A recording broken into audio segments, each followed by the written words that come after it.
My name is Tania A. I'm a poet. I currently live in Watford, unfortunately, which is a lovely little town just outside of London, but it's not London. Home to me, as cliche as it sounds, is literally what you make it. So my parents were the type of people who were very hospitable, always inviting people around to stay, people around to live if they needed a home. So I always grew up with just people, and I've always had that sense of community. The area in which I grew up in was called South Kilburn, an estate. And when you live in estates, there's so many people in a very small concentrated area, so you're forced to see those people as family, because those are people you see every day. There's no way that you can see someone and they don't know who you are, or you can do something bad and think your mom or dad won't find out because everyone knows who you are and who your parents are. So I've always valued like people, community, and the things that come from that. So I'm Nigerian. My next door neighbours were Jamaican. My other neighbours were Somali. The neighbours downstairs were Moroccan. So I then had like an international extended family. My neighbours would always bring me food.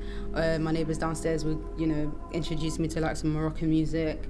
So yeah, they looked at us as family, and that's how we treated each other.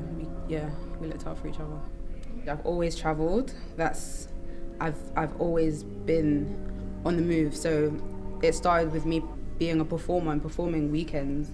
So I've always just known being outside of the home. Also growing up, then with so many people in my house, there's a certain point that you don't want to be in the house, so you're on road, or not necessarily aimlessly, but you get a sense of freedom for that short space of time. And then when I moved out of Kilburn and into Watford, I'd have to come back into London for a lot of the creative things that I was doing. So I would spend long journeys on the train. So for me, that was the time I was able to write, because I was always traveling, and that was the only time I would get ideas, So yeah, I'm nomadic by nature. Being introduced to the South Bank as somewhere that I could occupy.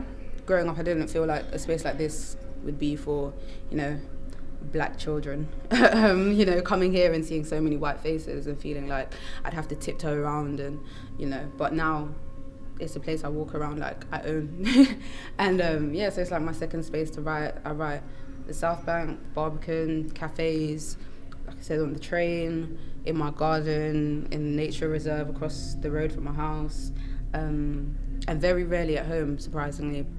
Home to me is Black people, so a space where I can see the diaspora. So it doesn't matter where I go, like if I see another Black person, I'm like, all right, cool, I feel safe. And I think that's probably why when I go to places outside of West Africa or outside of Nigeria, I'm like, yeah, it still feels like home. Going to Ghana feels like home. Can't speak Twi or Ga, but it feels like home. In Jamaica, same thing, like all of these places. London is definitely home.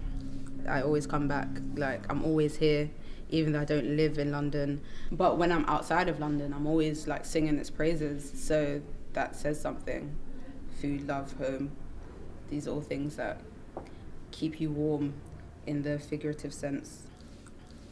Home is London, Black people, and food.